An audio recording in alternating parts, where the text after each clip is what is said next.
এক পুরুষে কামাই করে আরেক পুরুষ খায়, আর আরেক পুরুষ এসে দেখে খাওয়ার কিছু নাই। আমরা তিন পুরুষ, ও আমরা তিন পুরুষ।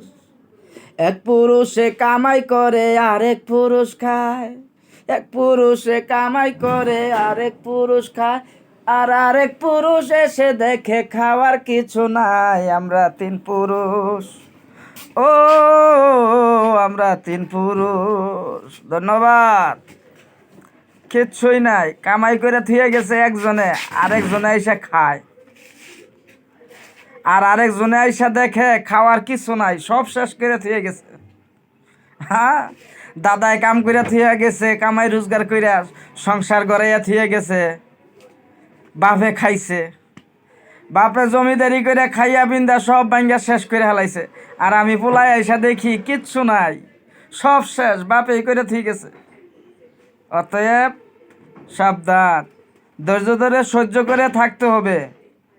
নিজের চিন্তা নিজেরই করতে হবে, নিজের ভবিষ্যৎ নিজেরই করতে হবে। কখনোই অন্যের উপরে নির্ভর করে থাকা যাবে না, অন্যের উপরে নির্ভর করে চলা যাবে না। নিজের বলই বল, নিজের শক্তি শক্তি, নিজের আপনার শক্তি যতটুকু কাটবে, যতটুকু কোলাবে, ততটুকু ওজন নেবেন।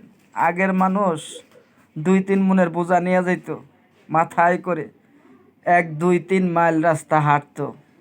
আর এখনকার যুগের আমরা, আমাদের ছেলেপেলেরা তো আরও দুর্বল, আরও দুর্বল।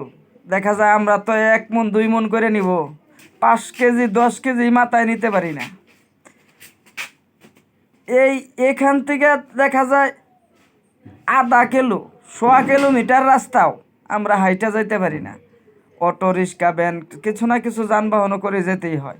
আর আগের মানুষ 10 কিলো 20 কিলো 30 কিলো রাস্তা হাইটা যেত, তারা বাঁচত 100 বছর 80 বছর 90 বছর।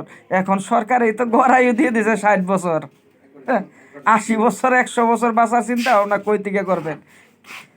তাই সবাই নিজের প্রতি খেয়াল নেবেন, নিজের প্রতি যত্ন নেবেন। সবসময় মনে রাখবেন, নিজের বলই বল, অন্যের বল শক্তি দিয়ে কখনোই চলা যায় না। মানুষ তো আল্লাহ পাক সবচেয়ে বেশি, এই 18,000 মাখলুকাতের ভিতরে সৃষ্টির সেরা জীব হচ্ছে মানুষ। সত্যি কথা, এটা অতি বাস্তব। সৃষ্টির সেরা জীব মানুষ, কিন্তু সৃষ্টির মধ্যে সবচাইতে দুর্বল করে তৈরি করেছেন এই মানুষ। যেরকম সৃষ্টির সবচাইতে বড় শক্তি দেখা যায় সেরা জীব বানাইছে আমাদের এই মানুষকে 18,000 মাখলুকাতের ভিতরে, কিন্তু আমাদের দুর্বলও করেছে, সব প্রাণীর চাইতেও দুর্বল, একদম অল্প দুর্বল করে বানাইছে। তাই আমরা সবসময় একজন আরেকজনকে ভালোবাসা দেব, একজন আরেকজনের পাশে যাব, একজন আরেকজনের পরিবারে যুক্ত হয়ে যাব। যাই হোক, কারো মনে কষ্ট দিয়ে থাকলে অবশ্যই ক্ষমা দৃষ্টিতে দেখবেন। সবাই ভালো থাকেন, সুস্থ থাকেন, এই দোয়াই করি। আসসালামু আলাইকুম রহমতুল্লাহ।